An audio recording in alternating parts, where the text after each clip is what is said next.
Hey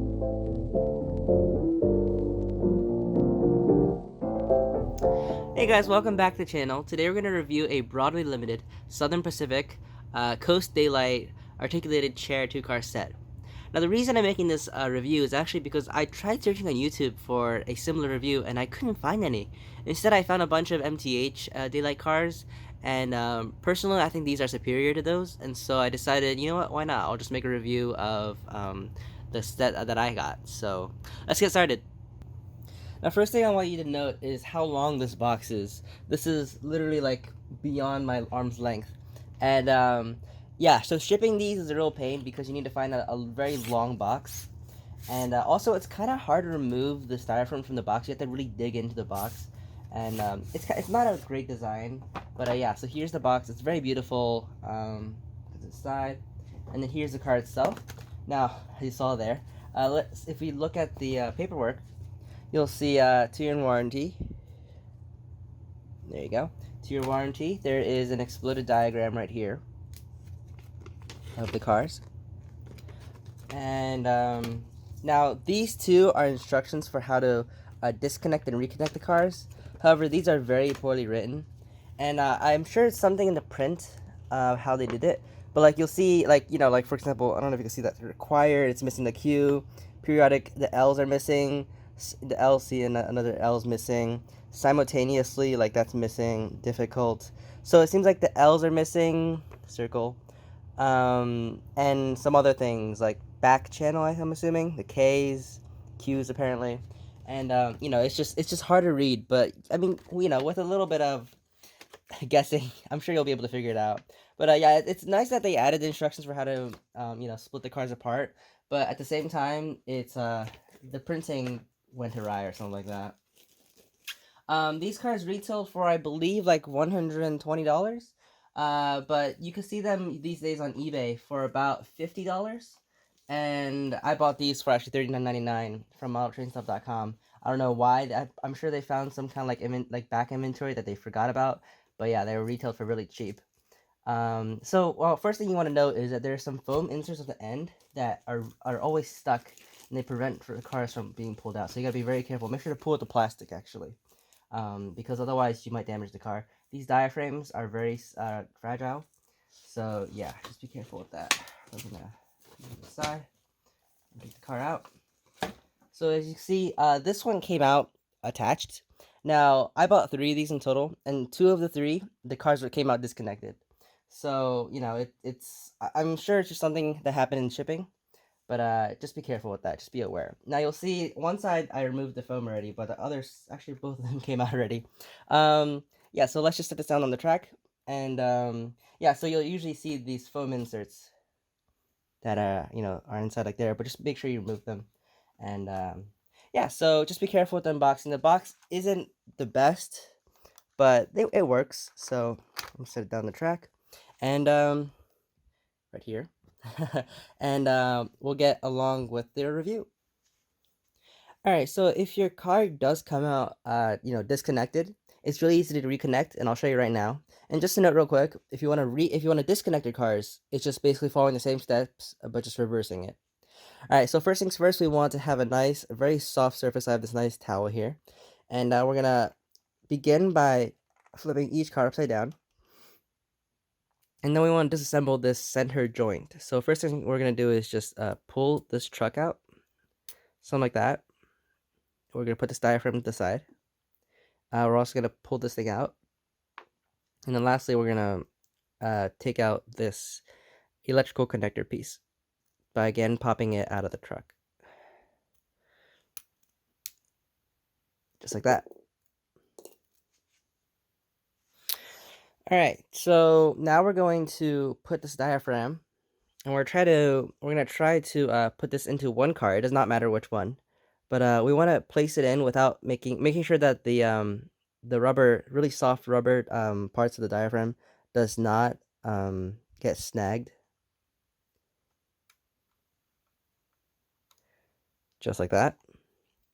And then we're going to place this pin into this car, and we want to make sure that this little centerpiece right here goes into the slot of the diaphragm, and also pushing this pin into the car, into that little slot. just like that. Now I want to take the second car. I want to make sure the pin goes into the slot, and also making sure the diaphragm does not snag.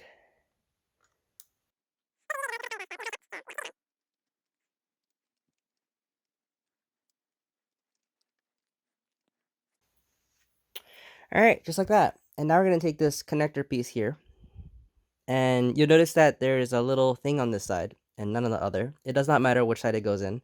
Um, it could be left or right, but you just have to put this in, and this should snap into place.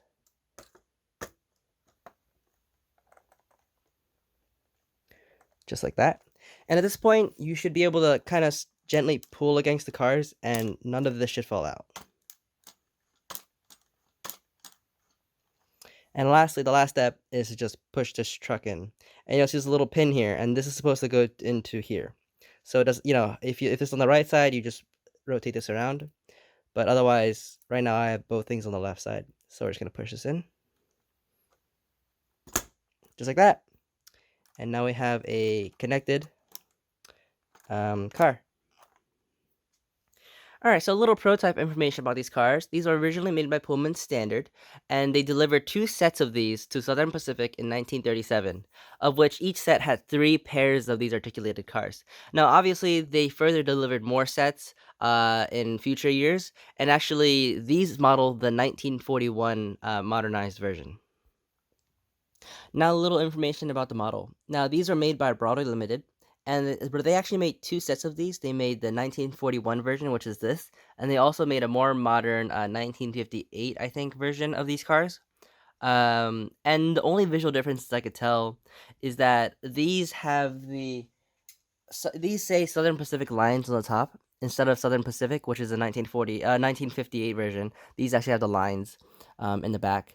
Also, these have the streamlining covering up the underbody detail for the most part. And lastly, these articulated sets, one car has an antenna on the top. I believe the 1958 versions, they didn't have that, though I may be wrong about that. Alright, so now let's enter the detail segment of this review. We'll begin on one end, and as you can see right here, there's a very nice diaphragm that actually operates. This is metal, this is real metal. It's a nice thin plate, and then right here, there's some rubber that acts as the spring, so you could push this back and forth. And it's very soft. You can see that's mounted by 4 screws. There's 1, 2, 3, and 4. So yeah, if you ever want to replace it, if it's damaged or whatever, it's not hard to do. Along the side, we have some separately applied metal handrails, as well as this plastic separately applied step, I believe, and also the door with a plastic clear window and a silver gasket. Now these are flush mounted, so it's very nice.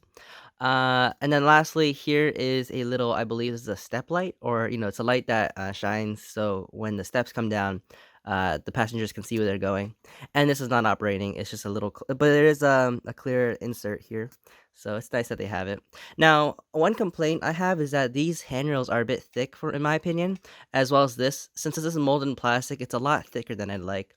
In fact, if I compare it to a welder's car, it's hard to see, but this is a lot finer than this thing, as well as the handrails. So, it's nice that they have it, but personally, I prefer a little less. However, I still do believe that these are the best cars you can find on the market currently. So, yeah, props to Broadway Limited.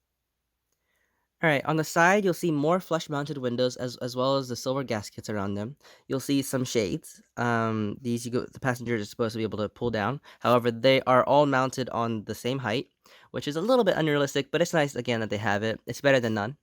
And then you'll see this nameplate right here, Southern Pacific 2476 daylight. And this is not separately applied. It is molded on, but it looks very nice. The rivet details and everything are very crisp. And then right below, you'll see some legible under magnification reading. It's a label, caution label. I can't read it myself because I don't have a magnifying glass right now. But yeah, it is there, and it looks very nice. And then also you'll see the Southern Pacific on top, Southern Pacific lines. It is very well printed, and yeah. Now we come to diaphragm. Now you'll see that the 2 cars are attached permanently to this diaphragm. You can disassemble it, as I've shown you before, but for the most part, they're permanently attached, and they're both sharing this one truck. This operation of this diaphragm is very nice. I'll show you later when it's running on a curve, but yeah, it's the how they made it, how they, the mechanism behind it. It's really awesome. Now, one thing I actually did forget to point out is that the paint on this model is completely immaculate. There's no flaws. I don't see any specks, no bleeding of the colors, and it's not thick to the point where you can't see details. It's very nice. Up on the roof, we'll see some vents. These are molded on and they're not see-through. They're made by plastic. There is a handrail here. I'm not really sure if this is plastic or metal. I believe it's metal. Here's some other roof details, and as well as this beautiful antenna, which is made with flexible plastic. So it should, resist some damage. But if it does get damaged, I'm sure, you could find replacement parts by Broadway Limited because they're very nice with customer support. And yeah. And just to skip through this, the second coach has the same exact things mentioned. The first coach, the only difference is the antenna on the outside. All right, so these cars are equipped with LED lighting, and it is constant, so they should be flicker free. When we turn on the track power here, give it a few seconds, you'll see that the cars come on. Now the light it's very white. It's a little bit blue. It's not really the yellow that I've come to expect for most cars. I actually put lights in my own cars, as you can see, like this Walters car right here on the left. And I usually use like a warm white LED instead of this pure white, slightly bluish. It's very nice. It's a bit bright also, because personally, in my opinion, I think that cars should have lights that are dim enough so under daytime lights you can't see the lights inside, but in the nighttime when the layout's dark, you should be able to see the lights come out, and that's usually how bright I like mine. I usually put a 10K resistor in my light circuit. Anyways, they're very nice, they're very bright, and they look good, and you could easily see the interior inside. Speaking of interiors, we can see that the interior of this car is very different from the car over here. In fact, this car has the turquoise or blue-green, walls, and then a brown seat with the white headrest. And on this car, there's a yellow interior with turquoise seats and the white headrests. And these vary between cars, so every single car in each of the sets are different. But yeah, I think it looks nice. It's nice that they have different interiors, because if they were all the same, it'd be kind of monotonous. To demonstrate how close these cars couple, I have another set of articulated passenger cars here, and then I have one here. And again, both of these have the rubber diaphragms, so they're very stretchy. And when you couple them together, they look like that. All right, I'm gonna hold my camera for this portion of the video, but as you can see, once it goes against the curve, the diaphragm stretches out just like that, and the rubber conceals the inside, so it actually looks very nice. Now this is 22-inch radius, so it's very tight, and it still manages to traverse it without issue. And the rubber diaphragms, they do work. Now as you see, there's a huge gap here because this is such a tight curve. But on like a 30, 20, 26, 28, 30-inch radius curve, this should be no problem, and this should basically just be seamless. Taking a look at the underframe of the car, we'll see that there are 3 trucks, each with 2 wheels, and this pair of cars, as well as the 2 other pairs I have, all of the wheels are engaged. So that's always a good thing. And since these cars are lighted, which I'll show you next, um, these 2 trucks at the end pick up current. Now they pick up current on both sides of the rails, which is awesome. But only these 2 trucks pick up current. The center one does not, which is unfortunate. But I mean, there's so much going on in the center. I don't expect them, to also have the trucks pick up current. That's a really tough thing to do. So I get it, and it's fine. Like as far as on my layout, the lights never flicker. So it's clearly enough, current picking up current pickup for the cars. Taking a closer look at the underframe, we'll see a lot of detail actually. There's quite a bit, especially considering the fact that the streamlining covers up the most of your view of the underframe. So, I don't expect all the little pipes, but like as far as the braking and the battery boxes and everything goes, it's very nice.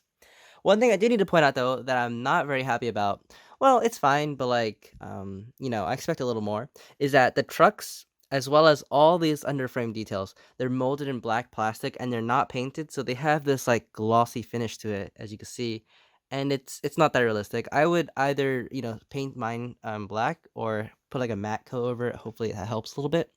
But yeah, there's a lot of detail and it looks nice. So I mean, and, you honestly you don't see the gloss because the lights don't shine on the underframe because it's dark down there. So yeah, it looks good though. And lastly, on the ends of the bottom of the car, you'll see that there's the extended swing coupler box. This provides, tighter radius turn, and also this uncoupling lever right here, which is nice. It is molded in a flexible black plastic, so it should resist breaking when being bent or anything like that. So yeah, that pretty much sums up my review. These are some amazing cars, and I think they're definitely the best Southern Pacific daylight cars you could get on the market. They're better than MTH, especially because of this diaphragm mechanism. As I said, it doesn't show the interiors of the cars, and I think it's just really well designed. Now, the only thing I'd like them to do better is the box and the instructions. The instructions are missing characters. That is, like that's just bad. Like that's just bad quality control. And the box, if the cars come out disconnected, I'm sure it's like inevitable, but seeing that two of my three cars were disconnected coming out of the box, that's a pretty high failure rate. And so I think the box could be definitely redesigned, especially taking the box, the styrofoam out of the cardboard box. That's really hard. You really gotta dig in. And so I think that could be a better design. But as far as the cars go, they're awesome. And there's nothing I could complain about. The lights, the how it runs, the diaphragm mechanism, the details, like the end diaphragms, all really awesome. So yeah, I'd give these a 9 out of 10, mostly just the box. And yeah, if you have any questions or comments, I feel free to post them down below, and I'll try my best to answer all of them. And yeah, I highly recommend if you're like waiting to get on some of these cars, I'd get them right away because yeah, I recommend you getting them right away because they are disappearing, and I don't know. They're just really nice, and although I don't model as although I don't model the Southern Pacific, as you can see, I do mostly Pennsylvania Railway and Santa Fe, but they're just so pretty. I just had to get some. So yeah, now all I'm missing is the kitchen, dining, the 3-car set, and the parlor car and the tavern car. So and the baggage dormitory. But yeah, these are awesome, and I hope you guys enjoyed, and I'll see you guys next time. Hey, feeling good.